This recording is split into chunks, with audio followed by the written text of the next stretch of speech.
Hello বাচ্চা লোক, কেমন আছো তোমরা সবাই? আজকে আমরা আলোচনা করব যে আমরা আমাদের চোখে আলো পৌঁছানোর পর কি প্রক্রিয়ার মাধ্যমে সেই জিনিসটা দেখতে পাই কোনো বস্তুকে, আর আমাদের চোখের মধ্যে লেন্সের কি কি ত্রুটির জন্য কি কি সমস্যা হতে পারে এবং তার প্রতিকার কিভাবে করা সম্ভব, এই সমস্ত কিছুই নিয়ে আমরা আলোচনা করব। এই জিনিসটা তোমাদের মাধ্যমিকের সিলেবাসের জন্য খুব বেশি ইম্পর্টেন্ট, আর তোমাদের প্রাত্যহিক জীবন বা নর্মাল লাইফেও খুব বেশি ইম্পর্টেন্ট এই জিনিসটা। তো আজকে একদম ডিটেলে আমরা এই জিনিস নিয়ে আলোচনা করব, লাস্ট পর্যন্ত ভিডিওটা দেখতে থাকো। তা আমাদের চোখ আগের দিন আমি খুব সহজ পদ্ধতিতে চোখ আঁকা দেখিয়েছিলাম কীরকম দেখতে হয়। না এমনি আমি একটা রাফ আঁকলাম, খুব বেশি কিছু আঁকলাম না। আমরা কি জানি, এখানে সিলিয়ারি পেশির মাধ্যমে একটা লেন্স থাকে, এখান দিয়ে আলো আসে এবং সেটা আমাদের চোখের ভেতরে প্রবেশ করে কি তৈরি করে না, প্রতিবিম্ব তৈরি করে। এখানে থাকে আমাদের রেটিনা। নর্মাল আঁকছি যাতে দেখতে তোমাদের বুঝতে সুবিধা হয়। আমি ভাবলাম এখানে একটা বস্তু আছে, এই বস্তু থেকে লাইট আসলো, লাইট এসে এখানে পৌঁছানোর পর লেন্স দ্বারা প্রতিসৃত হয়ে আমাদের যখন এই পিত বিন্দুতে গিয়ে পৌঁছাবে, কোথায় পৌঁছাবে না, যখন পিত বিন্দুতে গিয়ে পৌঁছাবে তখন এই যে এটা হচ্ছে আমাদের পিত বিন্দু। যখন পিত বিন্দুতে গিয়ে পৌঁছালো তখন একদম সুন্দরভাবে কী তৈরি হলো না, একটা প্রতিবিম্ব তৈরি হলো। কিন্তু যখন কোনো কারণে এই পিত বিন্দুতে আলো না পৌঁছে তার আগে অথবা পরে যদি প্রতিবিম্ব তৈরি হয়, তাহলে আমাদের ওই বস্তুটাকে স্পষ্টভাবে দেখতে অসুবিধা হতে পারে। তা এই যে অসুবিধা হওয়া, এই অসুবিধাটা হয় কিসের জন্য? সাধারণভাবে আমাদের যে এই সিলিয়ারি পেশি, তার স্থিতিস্থাপকতা নষ্ট হয়ে যেতে পারে। কি নষ্ট হয়ে যায়? এই যে সিলিয়ারি পেশি, তার স্থিতিস্থাপকতা সাধারণভাবে যদি কোনো কারণে নষ্ট হয়ে যায়, অথবা লেন্সের যে সাইজ বা যে ব্যাসার্ধ সেটা যদি কোনো কারণে চেঞ্জ হয়ে যায়, তাহলে আমাদের এই যে কোনো ধরনের বস্তু দেখতে অসুবিধা হতে পারে। তাই আমরা আমাদের লেন্সের কী ধরনের পরিবর্তন হয়েছে বা কী ধরনের প্রবলেম হচ্ছে তার উপর বেস করে আমরা এই প্রবলেমগুলোকে সাধারণত তিন ভাগে ভাগ করতে পারি। একটা হচ্ছে মায়োপিয়া, দ্বিতীয় হচ্ছে হাইপারমেট্রোপিয়া এবং প্রেসবায়োপিয়া।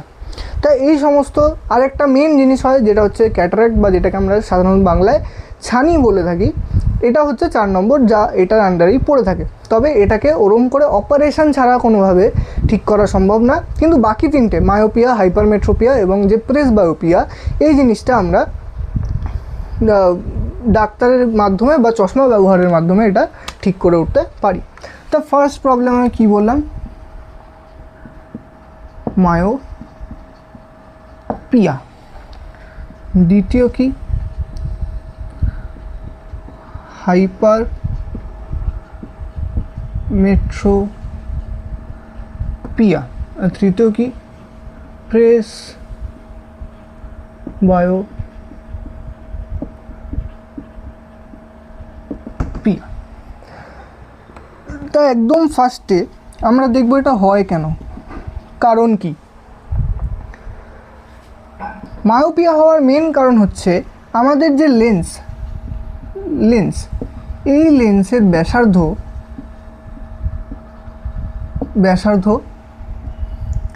সাধারণের থেকে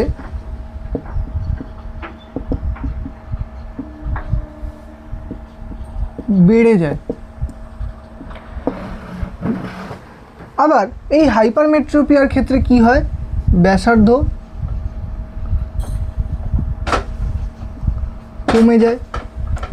কার ব্যাসার্ধ কমে যায়? না, এই লেন্সের ব্যাসার্ধ কমে যায়। আর প্রেসবায়োপিয়ার ক্ষেত্রে কি হয়? প্রেসবায়োপিয়ার ক্ষেত্রে সিলিয়ারি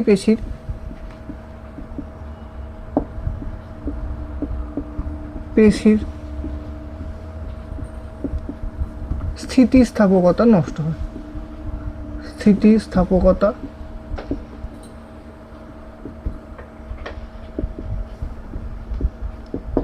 নষ্ট হয়। তাই এই তিনটে জিনিস আলাদা আলাদাভাবে আমরা যদি মনে রাখি, তাহলে এইগুলো হয়ে যাবে আমাদের মনে রাখতে সুবিধা। তাহলে আমরা কারণটা দেখলাম তিনটেরই। এবার আমরা দেখব কিভাবে ঠিক করা যায়, নিরাময়ের উপায়।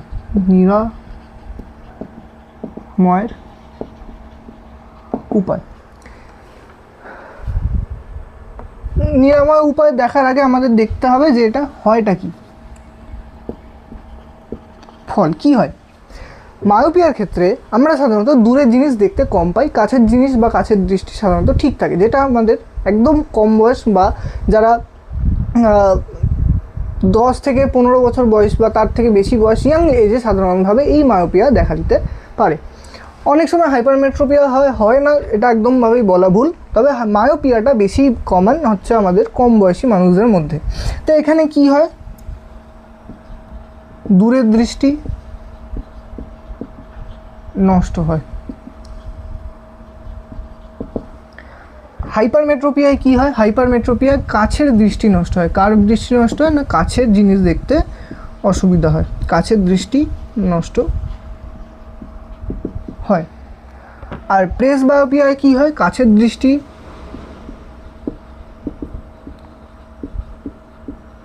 নষ্ট তো হয়, প্লাস এর সাথে সাথে দূরের দৃষ্টিও অনেক সময় কি হয়ে যায়, দুর্বল হয়ে পড়ে।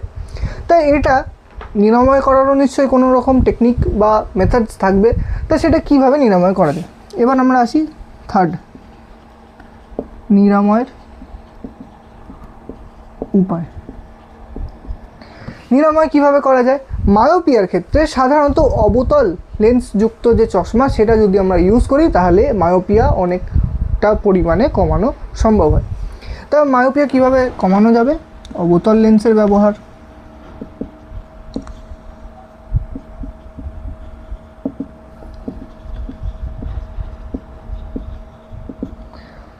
হাইপারমেট্রোপিয়া কি করে কমানো যাবে না, উত্তল লেন্সের ব্যবহার।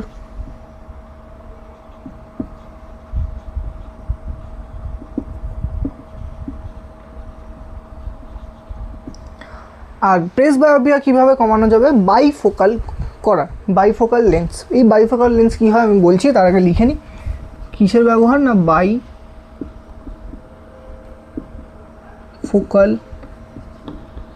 লেন্স। এই বাইফোকাল লেন্স কি হয়, বাইফোকাল লেন্সটা হয়টা কি,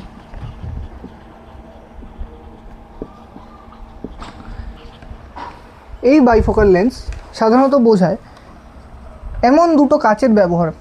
আমি সাধারণত যদি একটা লেন্স ধরি তাহলে এই লেন্সটা এমন হবে যার মধ্যে অনেক সময় আমরা দেখি যে পুরনো দিনের যে চশমাগুলো রয়েছে সেই পুরনো দিনের চশমাতে এরকম ধরনের চশমার নিচে একটা চাঁদের মতো পোর্শান থাকে।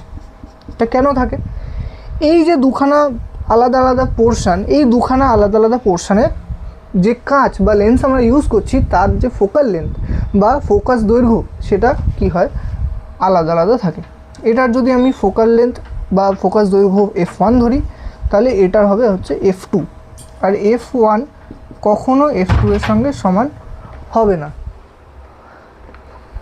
f1 কখনো f2 এর সাথে সমান হবে না। তাই এই কারণে আমরা এই চাঁদের আকৃতির জিনিসটা দেখতে পাই, এই যে পোর্শানটা আর এই পোর্শান যে ফোকাস দৈর্ঘ্য সেটা সম্পূর্ণভাবে আলাদা হয়। তাই জন্য বাই কথাটা ইউজ হয়, যেটা দুইকে বোঝায়, আর এই ফোকাল কথাটা বোঝায় হচ্ছে ফোকাস দৈর্ঘ্যকে। কাকে বোঝায় না, ফোকাস দৈর্ঘ্যকে। তো আমরা যদি এইটুকু জিনিস পড়তে পারি বা মনে রাখতে পারি তাহলে আমাদের খুবই হেল্প হবে, খুব বেনিফিট হবে। তা আজকের ভিডিওর জন্য এইটুকুই। তোমরা যদি চ্যানেলে নতুন হয়ে থাকো অবশ্যই সাবস্ক্রাইব করো, আর যদি ভিডিওটা ভালো লেগে থাকে তাহলে অবশ্যই লাইক করেই যেও। তো আজকের জন্য এইটুকু, থ্যাংক ইউ সো মাচ।